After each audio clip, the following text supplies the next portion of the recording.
Anong mas nakakapagod, ang magtrabaho o ang bumiyahe? Grabing traffic sinusuong natin mga kababayan sa EDSA, kaya naman meron silang mga panawagan.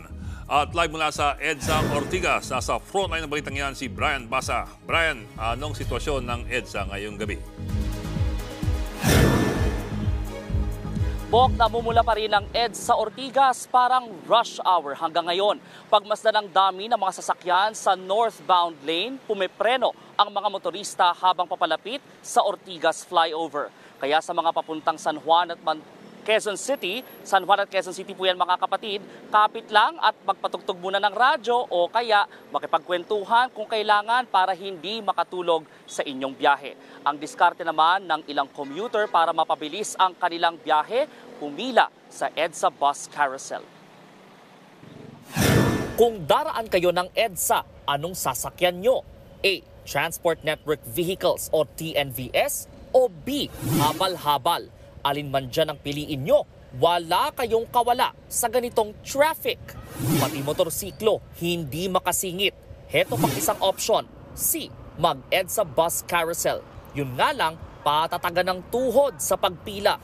Maraming ang pagpipili ang sakyan sa EDSA, pero hindi yan sapat, lalo't milyon-milyong commuter ang dumaraan dito araw-araw. Kaya ang grupong Akbayan, kabilang ang ilang organisasyon, naglunsad ng signature campaign para permanente nang i-extend ang operating hours ng MRT at LRT hanggang hating gabi. Sang-ayon naman dyan ang mga commuter. Dapat. Kasi para yung umuwi may masakyan. Oo, hindi sila maabala. Pag sa mga bus, minsan nga nakikita ko dyan, ang haba-haba ng pila. Maraming call center na anong oras na po nakakauwi, marami po na estudyante na anong oras na rin po nakakauwi. So, pwede rin po na i-extend siya, mas better po para mas marami pong makagamit pa po na panggabi na nasa publiko po.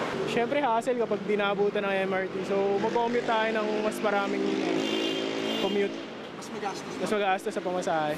Sa kasalukuyan kasi, hanggang alas 11 ng gabi ang huling biyahe ng tren ng LRT at MRT. Dagdag pang panawagan ng transport advocates, palakasin ang mass transportation para hindi na nakikidigma sa EDSA ang mga commuter na pagod na nga sa trabaho, bugbog pa sa biyahe.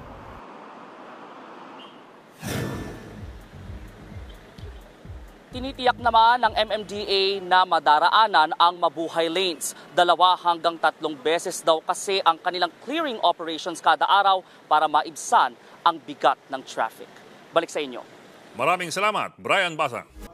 Mga kapatid, Ed Lingaw po, maging maalam at may pakialam sa mga napapanahong balita sa ating bansa.